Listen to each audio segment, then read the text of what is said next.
My name is Krystle. Part of my story is I grew up in church.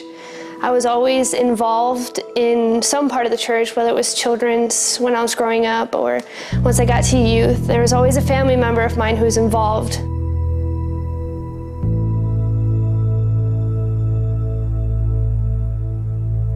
I went to high school and things were great. Graduated at the top 10% of my class. I went to a state university. It was at that point where I kind of stopped going to church because it wasn't the cool thing necessarily to do. I started off good, real strong first semester, and then I started drinking. It was something that I could get my hands on easily, and so I was drinking almost every day, almost every night.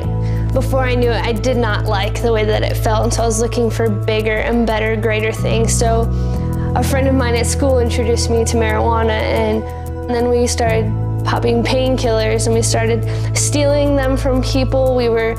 I was taking them from my stepmom, and we started doing ecstasy, and that wasn't something that was enough either, but we were doing it because it was something that was keeping me going. And I got introduced to cocaine, and that was one thing that really gripped me.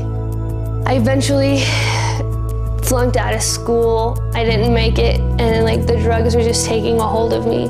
I was selling pot on the side to support the coke habit. And there was even times where I was going to church, I was going to services, and I was high.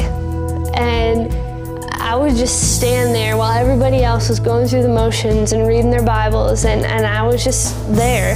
And I remember thinking so many times, I'm past my point. I'm past, God being able to use me ever again. And there was one church service where I was standing there, and I was high as a kite. I was standing there, and I remember the pastor made the altar call, and for some reason, beyond me, I got up and started walking towards the altar. And the pastor just said, there's some of you here that God's gonna do a miraculous work on right now.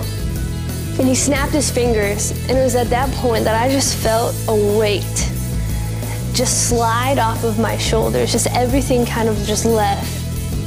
I went home to my apartment, and I had probably $200 to $300 worth of pot, and I took it all and I threw it into the dumpster behind my apartment complex. I took all my paraphernalia, I threw it away. I took the coke and flushed it down the toilet. I took everything I had and got rid of it. It was amazing that God had taken me, this person who it was either death or rehab, and at the time that I was away from God, I was looking more favorably to death. He took that person and just wiped it all away, and I'm standing here alive and new today because of what he brought me through.